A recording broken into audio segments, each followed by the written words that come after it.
काफी समय पहले की बात है। एक गांव में एक अंधी बुढ़िया रहा करती थी। वह गणेश जी की परम भक्त थी। आंखों से भले ही दिखाई नहीं देता था, परंतु वह सुबह शाम गणेश जी की बंदगी में मग्न रहा करती थी। नित्य गणेश जी की प्रतिमा के आगे बैठकर उनकी स्तुति किया करती, भजन गाती और समाधि में लीन रहती। गणेश जी बुढ़िया की भक्ति से बड़े प्रसन्न हुए। उन्होंने सोचा, यह बुढ़िया नित्य हमारा स्मरण करती है, परंतु बदले में कुछ नहीं मांगती। भक्ति का फल तो उसे मिलना ही चाहिए। ऐसा सोचकर गणेश जी एक दिन बुढ़िया के सम्मुख प्रकट हुए तथा बोले, माई, तुम हमारी सच्ची भक्त हो। जिस श्रद्धा और विश्वास से हमारा स्मरण करती हो, हम उससे बड़े प्रसन्न हैं। अतः तुम जो वरदान चाहो हमसे मांग सकती हो। प्रभु, आपके दर्शन पाकर ये बुढ़िया धन्य हो गई। प्रभु, मैं तो आपकी भक्ति प्रेम भाव से करती हूँ। मांगने का तो मैंने कभी सोचा ही नहीं। अतः मुझे कुछ नहीं चाहिए प्रभु, कुछ नहीं चाहिए। हम वरदान देने के लिए आए हैं।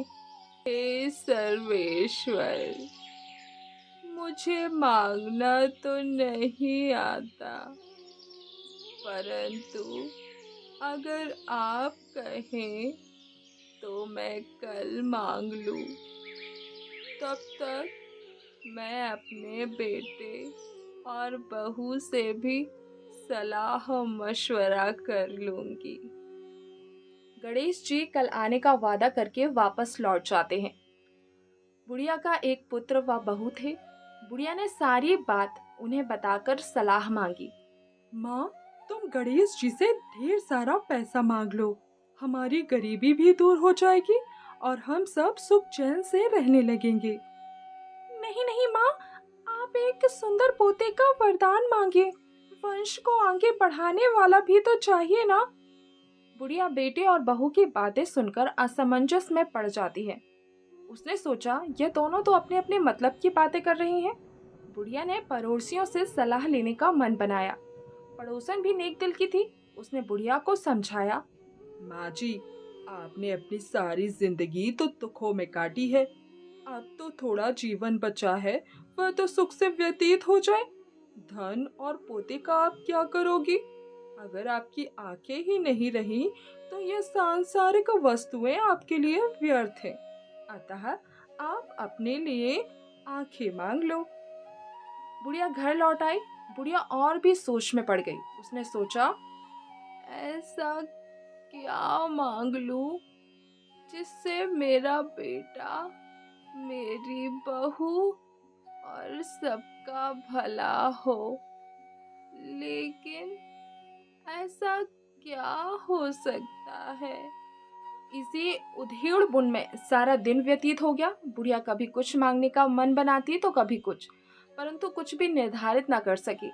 दूसरे दिन गणेश जी पुनः प्रकट हुए और बोले, आप जो भी मांगेंगी वह हमारी कृपा से हो जाएगा।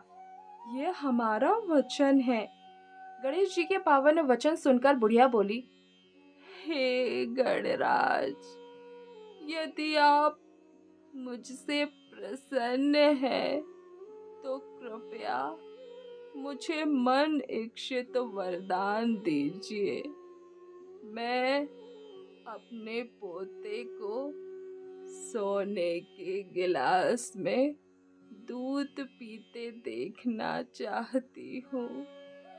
बुढ़िया की बातें सुनकर गणेश जी उसकी सादगी व सरलता पर मुस्कुरा दिए। तुमने तो मुझे ठग ही लिया। मैंने तुम्हें एक वरदान मांगने के लिए बोला था, परंतु तुमने तो एक वरदान में ही सब कुछ मांग लिया। तुमने अपने लिए लंबी उम्र तथा दोनों आंखें मांग ली। बेटे के लिए धन व बहू के लिए पोता भी मांग लिया। पोता होगा, ढेर सारा पैसा होगा। तभी तो वह सोने के गिलास में दूध पिएगा। पोते को देखने के लिए तुम जिंदा रहोगी, तभी तो देख पाओगी। अब देखने के लिए तो आंखें भी देनी ही पड़ेंगी। जो तुमने मांगा वे सब सत्य होगा।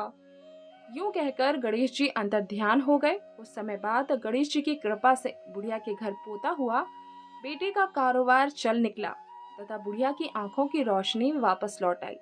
बुढ़िया अपने परिवार सहित सुख पूर्वक जीवन व्यतीत करने लगी। गणेश जी विघ्न विनाशक व शीघ्र प्रसन्न होने वाले देवता हैं।